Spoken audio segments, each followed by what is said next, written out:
اعوذ باللہ من الشیطان الرجیم بسم اللہ الرحمن الرحیم۔ رائل کریشنز کے معزز دوستو السلام علیکم۔ دوستو حضرت ابو ذر غفاری مجسم میں ہی تھے کہ انہوں نے نبی کریم صلی اللہ علیہ وآلہ وسلم کے اعلان نبوت سے پہلے آپ صلی اللہ علیہ وآلہ وسلم کے متعلق کچھ ہوتے ہوئے کہتے سن۔ انہوں نے اپنے بھائی سے کہا کہ تم جاؤ اور مکہ میں شخص سے مل کر آؤ۔ حضرت ابو ذر کے کہنے پر ان کے بھائی مکہ مکرمہ تشریف لائے اور حضرت نبی کریم محمد صلی اللہ علیہ وآلہ وسلم سے ملاقات کی اور ملاقات کرنے کے بعد واپس یثرب چلے گئے اور اپنے بھائی کو جا کے بتایا کہ میں نے حضرت محمد صلی اللہ علیہ وسلم کا ایک ایسا شخص پایا ہے جو کہ نیکی کرنے اور شر سے بچنے کا حکم دیتا۔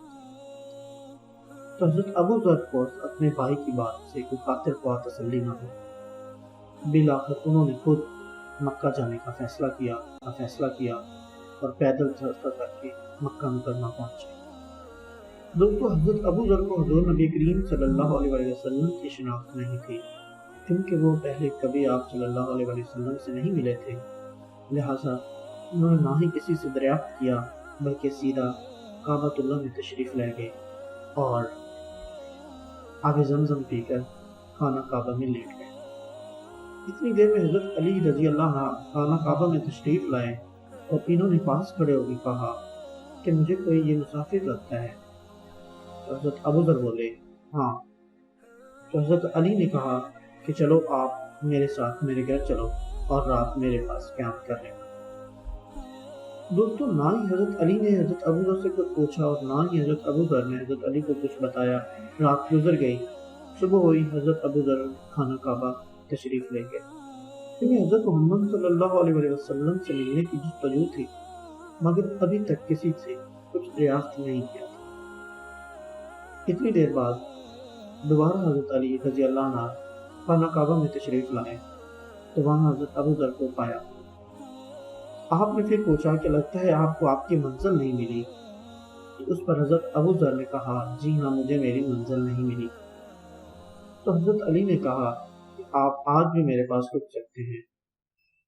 تو حضرت علی کے کہنے پر حضرت ابو ذر دوسری رات بھی حضرت علی کے گھر قیام کرنے کے لیے تشریف لے گئے۔ دوسری رات حضرت علی نے حضرت ابو ذر سے پوچھا کہ ارے بھائی تم کون ہو اور کہاں سے آئے ہو اور یہاں کس مقصد کے لیے آئے؟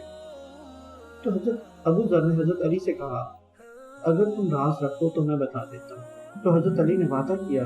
تو حضرت ابو ذر نے کہا کہ میں نے سنا ہے کہ اس شہر میں ایک شخص آیا ہے جو اپنے آپ کو نبی بتاتا ہے۔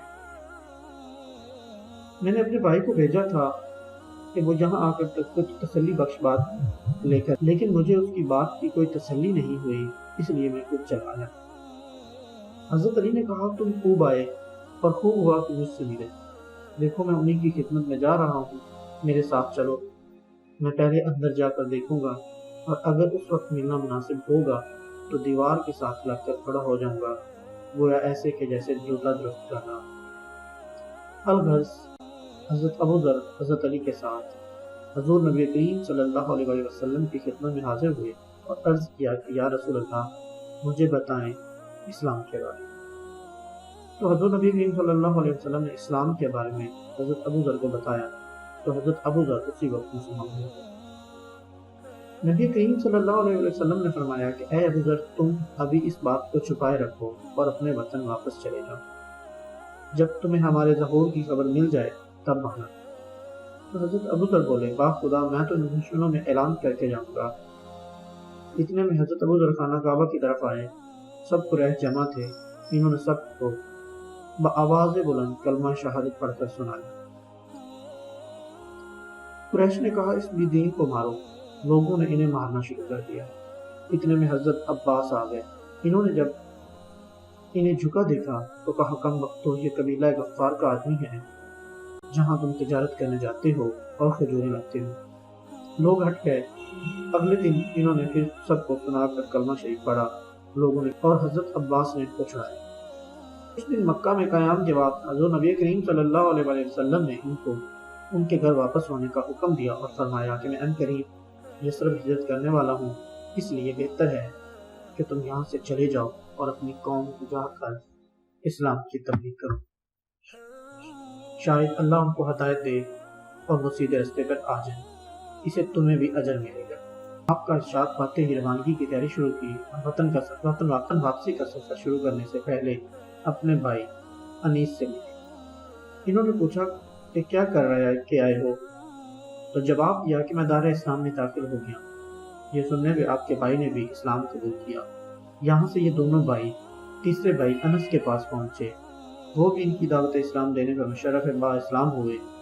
اس کے بعد تینوں بھائی وطن پہنچے اور دعوت حق میں اپنا وقت صرف کرنے لگے۔ اللہ تعالیٰ نے ہدایت دی اور سارا قبیلہ مسلمان ہو گیا۔ دوستو، یہ تھی ہماری آج کی ویڈیو۔ امید کرتے ہیں آپ کو پسند آئی ہوگی۔ مزید ایسی اسلامی ویڈیو کے لیے ہمارے چینل کو لائک کریں، سبسکرائب کریں اور اپنے دوستوں کے ساتھ شیئر کریں۔ اللہ حافظ۔